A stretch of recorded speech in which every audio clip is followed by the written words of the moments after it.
आप सभी श्रोता मित्रों को हार्दिक नमस्कार। आइए आज मैं सुनाने जा रही हूँ आचार्य चतुर्सेन शास्त्री जी द्वारा लिखी हुई कहानी दूध की धार। स्त्रीत्व का चरम लक्ष्य मातृत्व है।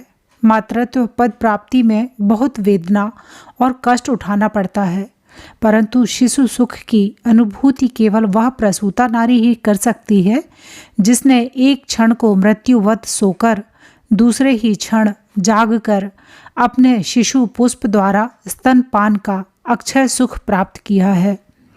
तो आइए सुनते हैं कहानी दूध की धार। मैं अपने चिर सहचर शैशव के साथ खुले खेल में मगन थी, परंतु असंपूर्ण तारुण्य मेरी ताक में था।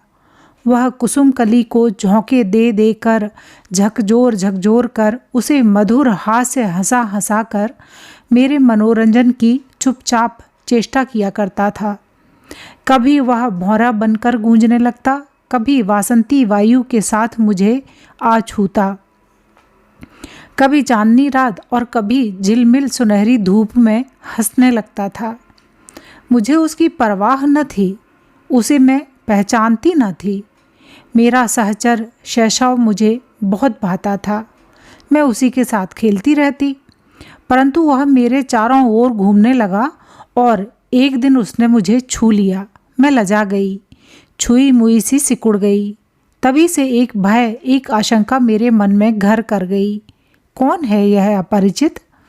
मैं चौकन्नी सी, भीता चकती सी अब खेलने निकलती, परंतु अब उसका अज्ञात अभाव भाव सा छू जाने लगा। वह छलिया अब छिप छिप कर नए नए खेल दिखाता था। मैं कभी विराग से देखती, कभी चाव से। उसका छू जाना मुझे भाने लगा। मैं अपनी नज़र बचाकर उसे निहारने लगी। वह मुझे छूता था, गुदगुदाता था, हंसाता था, आँख मिचौनी खेलता था, पर दिखता नहीं था। फिर भी वह मेरे मन को ऐसा भाया और मुझे उसने ऐसा भरमाया कि मैं उसी के ध्यान में खोई सी रहने लगी और एक दिन विमूढ़ हो उसी के हाथ बिक गई।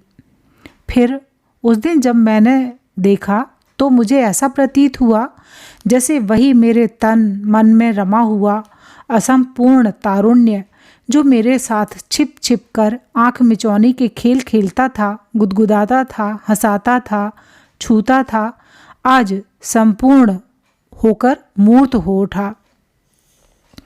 प्रभात के सतेज सूर्य के समान सुख, उषा के आलोक की भांति स्वर्णगात, हीरे सी आँखें और चांदी सा मस्तक, इस्पात सा सुदृढ़ और केले के समान नवीन पत्ते की भांति कोमल, जीवन की भांति प्रिय और सुंदर। पृथ्वी भर की मिठास उसके होठों में थी। जब वे बोले तो वाणी मूर्तिमती हो उठी।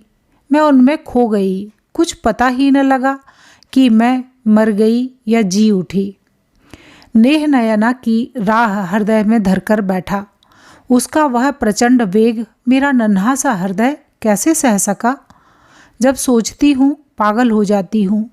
मैं तो यही जानती थी कि एक और एक दो होते हैं, पर अब तो हम दो एक हो रहे थे।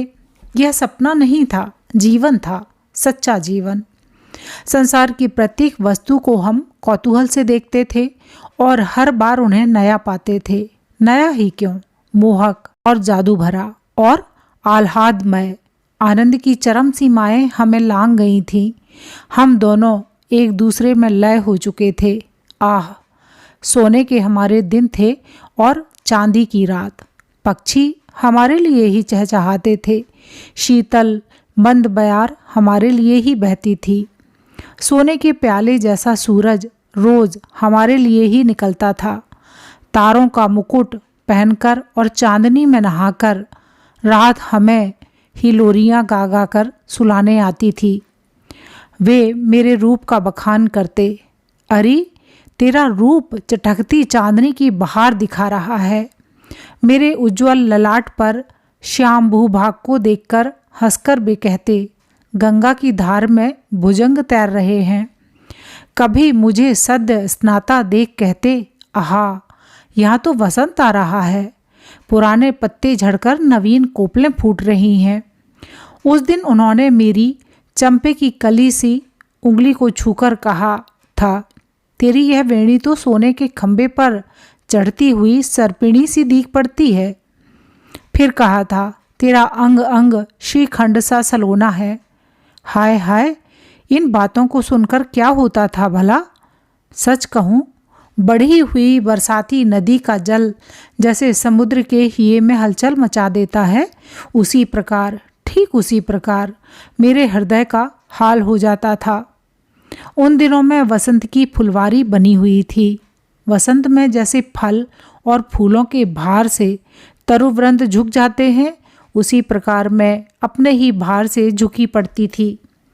जब हम छुपकर एक दूसरे को देखते, संकेत करते, हंसते, तो एक चमत्कार सा लगता था, अननुभूत सा। हमारे परस्पर के प्रति आकर्षण का अंत न था, परंतु चमत्कार तो तब हुआ जब हमारी शक्ति और आकांक्षाओं ने एक में केंद्रित होकर हमारे जीवन में क्रांति ला दी। उद्दाम वासना की प्रचंड ज्वाला ने हमें सुलगता हुआ अंगारा बना दिया। प्रकृति का करिश्मा था, प्रेम के पर निकल आए थे और वह हमें कहीं का कहीं ले उड़ा था। किंतु यह क्या हुआ? भय और घबराहट ने मेरी आंखों में अंधेरा छा दिया। वह भय कैसा था, यह मैं आज भी नहीं बता सकती। कुछ अस्वाभाविक सी अनहोनी बात थी। मेरे भय को जिसने सुना हंस दिया, जिसने जाना मुझे बधाइयाँ दी, परंतु मैं तो एक बारगी ही अधीर हो उठी। अब क्या होगा भला? धीरे धीरे मैं अब जान गई, ऐसा तो सभी को होता ही है। यह तो स्त्री जाति की स्वाभाविक घटना है। स्त्री स्त्री स्त्री। तब मैंने पहली बार जाना मैं स्त्री हूँ, उनसे पृथक हूँ, वे पुरुष हैं। दिन बीतते चले गए और मैं भारी और भद्दी होती चली गई। चलना फिरना मेरे लिए दूभर हो गया। मन और शरीर आलस्य से भर गया। मुझे मतली आती और बहुधा खाना पीना निकल जाता। फिर भी मेरी कोई चिंता नहीं करता था, जैसे मेरे साथ सभी की सहानुभूति समाप्त हो गई हो। सब कहते थे ऐसा होता ही है। वे थे कि कुटिल हास्य हंसते चल देते थे। मेरा पेट और कमर बेतुके होते जा रहे थे। हाय राम, मैं अब इतनी भद्दी और बेटौल बन चुकी थी कि क्या कहूँ। भला मैं क्या जानती थी कि प्यार का यही मूल्य मिलता है। उन्हें मैंने अपना तन मन दिया, प्यार किया, उन्होंने मुझे इस झमेले में डाला। इस अंधेर अन्याय की भी कहीं दाद फरियाद है भला?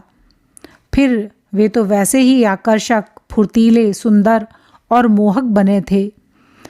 भद्दी और बेतुकी तो मैं ही होती जाती थी। हाय रे राम, मैं हैरान थी कि यह कौन मेरे पेट में लात मार रहा है। किसी भी करवट मैं चैन से नहीं लेट पाती थी। अब तो रात रात भर जागते बीतती थी। छाती में एक अजीब गुदगुदी सी होती रहती थी, जो मुझे जरा भी पसंद न थी।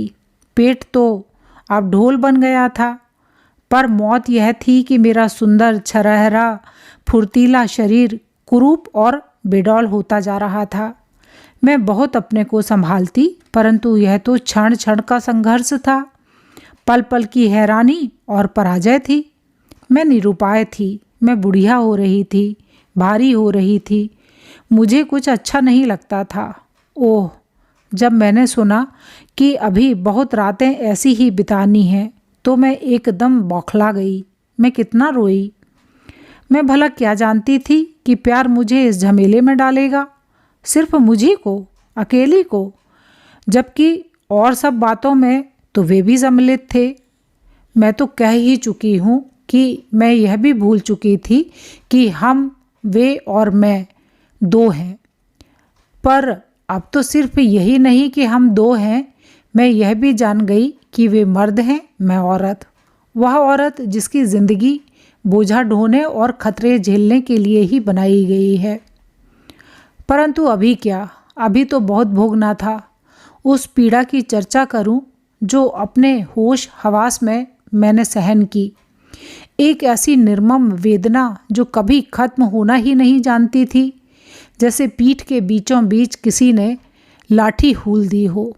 कोई भयानक राक्षस मेरे शरीर में घुस गया था और वह बेरहमी से मेरे अंगों को चीरे डाल रहा था, रह रहकर, एक बार, अनेक बार, बहुत बार। अंततः मुझे जीवित ही सूली पर चढ़ना पड़ा। पर मैं मरी नहीं। क्यों नहीं मरी, यह मैं नहीं जानती। लेकिन जब मुझे होश आया तो मैंने देखा कि मैं दूसरे ही लोक में हूँ। प्रशांत वातावरण था, सुंदर हवा बह रही थी और खिड़की में रखे उस गमले का गुलाब पूरे यौवन पर खिल रहा था। मेरी दृष्टि शुभ्रवसना मुस्कुराती हुई उस नर्स पर पड़ी जो नेत्रों से ही संकेत कर रही थी।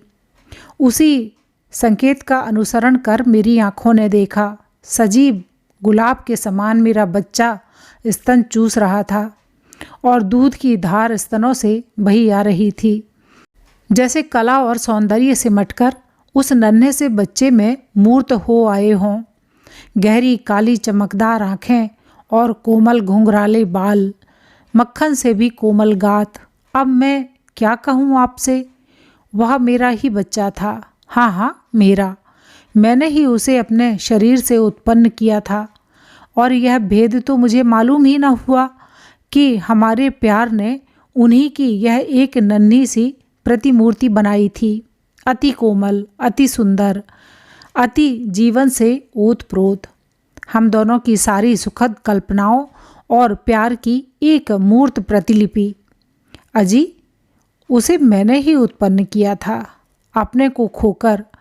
मैं तो यह सोचने ही से निहाल हो गई, मुझे अब अपने कुरूप होने की क्या परवाह थी। अब तो मुझे अपने को देखने की सुध ही न रही, उसे ही एक टक देखती रह गई, ठगी सी, लुटी सी। मेरी छाती से दूध की धार उमड़ी चली आ रही थी और जब उसने अपने छोटे से दंतहीन मुंह से स्तनों को पकड़कर खींचा, चमत्कार था, चमत्कार। उस आनंद का मखान मैं किस मुंह से करूं। मेरा नारी होना धन्य हो गया। मैंने जगत को सजीव सौंदर्य दिया था। मेरी छाती से दूध की धार उमड़ी आ रही थी।